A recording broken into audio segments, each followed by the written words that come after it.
I'm of course talking about the release of Astro Bot, the game that was highly anticipated almost as much as Concord was anticipated to fail, and it delivered. Astro Bot was created by Team Asobi, who is also known for Astro Bot? Yeah, this pony has a few tricks up its sleeve, and their name all rhymes with Clastro Lot. If you haven't heard of this game, first leave that rock you're living under, because it is a full-fledged game based on the PS5 demo game Astro's Playroom, a game with a Metacritic score, user score specific, of 9 out of 10. That's only, 10/10ths away from a perfect score. It was fantastic. It showcased the amazing capabilities of the PS5 and the new PS5 controller function. Astro Bot picks up right where Playroom left off in every way, whether that be gameplay, collecting, art design, story, and even some new elements like challenge modes that will try your patience so much that you consider going to touch literal grass, and new abilities and enemies. In my eyes, the game is a certified banger, a hood classic, and dare I say, a platinum hunter's dream. Except for the challenge missions. I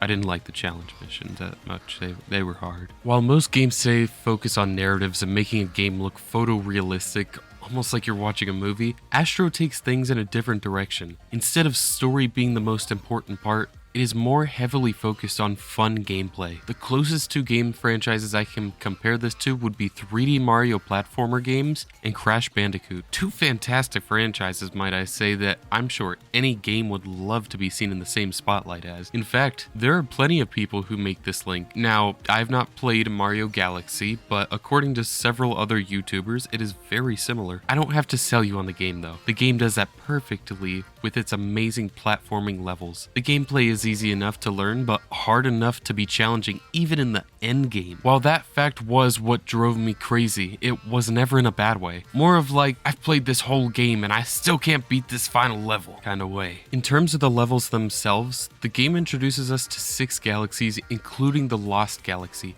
The Lost Galaxy is a collection of levels that can only be accessed by finding the secret entrance in the overworld. These levels are roughly the same difficulty as the main 5 universes. It also adds a bit of three-dimensionality to some of the main worlds. It's no longer just platforming and finding bots and puzzle pieces. This adds the element of there is another thing that is a bit more difficult to find, and not every level has an entrance. Alright, pause. What exactly is the gameplay loop, War Crimes? Now, if you're here, you probably already know exactly what the gameplay loop is, but here's a quick explainer. You play as Astro Bot. It is your job to save the world, and to do so, you'll be platforming and destroying enemies in the process, including the 5 unique boss battles of each galaxy. That's not to mention the overall main antagonist, but we'll get there later. Astro Bot's use of collecting both puzzle pieces and bots never really gets old. Some games have a bit too many collectibles. Astro can feel this way only if you're trying to finish it quickly at 100%. The game at its core is a platformer, so adding both puzzle pieces and bots, again, makes it more three-dimensional. The thing Astro Bot is fantastic at is keeping the collecting fresh. Bots and puzzle pieces could literally be anywhere. One puzzle piece on Crash Site is only available if you charge your spin attack and bola strike. That is a wild concept for something that is just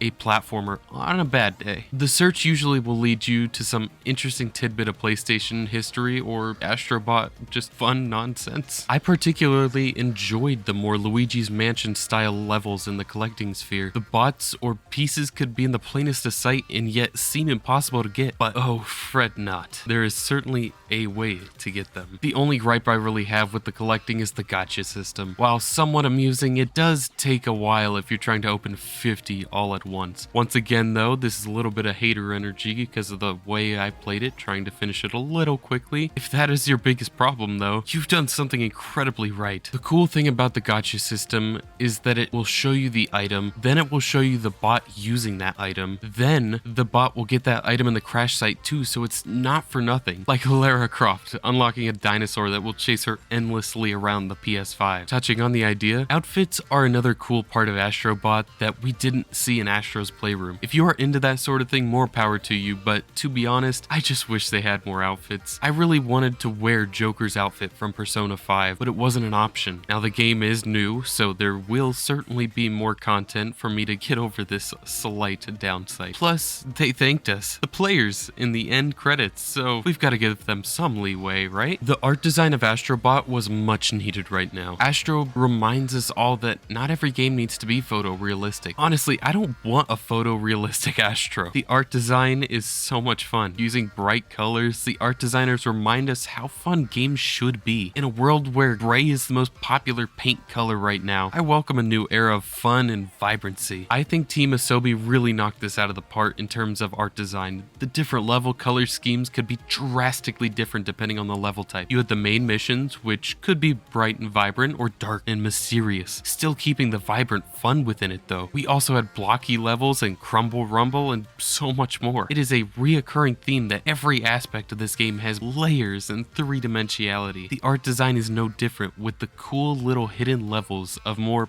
pixel art-esque style being at the forefront of that. Astro Bot's story, while simple, was plenty of fun, especially when you beat the game. While I won't spoil the ending, I will say that it was such a fun wrap-up mission, one that eventually pulled a bit on the heartstrings. A brief overview: the PS5 was attacked while flying in outer space by a very mean alien. It broke the PS5 and stole our beloved CPU. That is what leads us into the main game narrative. Save the different parts from all of the galaxies. It's simple but effective. It gives enough narrative to keep the platforming from getting stale, but not too much to where it feels like we're just trying to get to the next cutscene. Don't even get me started on the challenge modes. A few of those were the bane of my existence. While most provided just another unique opportunity to play a slightly more difficult platform, others provided a challenge not even Superman would try to conquer. There were only two that fall into that second category for me, though. Those being Splashing Sprint, in my opinion the most difficult level in the game, and the Great Master Challenge on top of the Golden Statue. Both of those levels took me way too many attempts. Splashing Sprint truly was the home wrecker though, taking roughly 25 minutes versus the Great Master Challenge only taking 20. The difference being the fun factor. With the Great Master Challenge, I felt like I was progressing throughout. I felt like as I learned the run and layout, I got further and further every few attempts. However, Splashing Sprint felt like I was stagnant for the first 15 minutes. It was only after I figured out a trick using an old Star Wars The Complete Saga speedrunning trick that I started to get somewhere. It's showing on the screen as we speak. I had to jump to the corner, get the fire tikis going, jump back, grab the rubber ducky, spray as much water as I could to clean up my path, then jump to safety, trigger the tikis again, spray a little more water, jump back to the corner before they fully stopped in the resting position, and then make like Shaggy from Scooby-Doo and gangway. Simple, right? That's just the third obstacle in that level. Once you learn it though, it can be a sense of relief, mainly because you don't have to do it again. Finally, let's talk about some of the new abilities, enemies, and bosses. Astro Bot introduces several new abilities. These new abilities brought something fresh to each level. Some were unique to the game they were from, like Horizon's bow or Nathan Drake's gun. Others were more common throughout the game. These include Squid Balloon, Punching Frog Gloves, Rocket Bulldog, Sucking Elephant, Time Slowing Watch, Sponge Man, Light Bulb, Rocket Chicken, Steel Pinball, and more. My favorite being the Punching Frog Gloves, Rocket Bulldog, and Rocket Chicken. The game also introduces some new enemy types, such as the Flying Saucers, Electric Guitar Aliens, Ladybugs, Rushing Pigs, new slimes with different powers, and much more. These provided a fantastic way to play through the levels. The Electric Guitar Aliens reminded me of SpongeBob Battle for Bikini Bottom. The Ladybugs introduced a new way to platform, providing a trampoline-like effect. The Rushing Pigs could break ice and be thrown at several different things, whether that be icicles or a sculpted seal intent. Overall, Astro Bot is exactly what the gaming world needed this year. In a year of several big games that just absolutely failed, Astro was the light at the end of the tunnel, almost literally. He reminded us of what games should be. Fun. I feel like that can get lost sometimes on all of us. Games are meant to be fun, not grindy, not hyper-realistic, not skill-based. If these are fun to you, then more power to you. But for those of you who want more, maybe this game is for you. As someone who loved this platinum dearly, I would recommend it to any and all ages. That's it for me. Godspeed, gamers.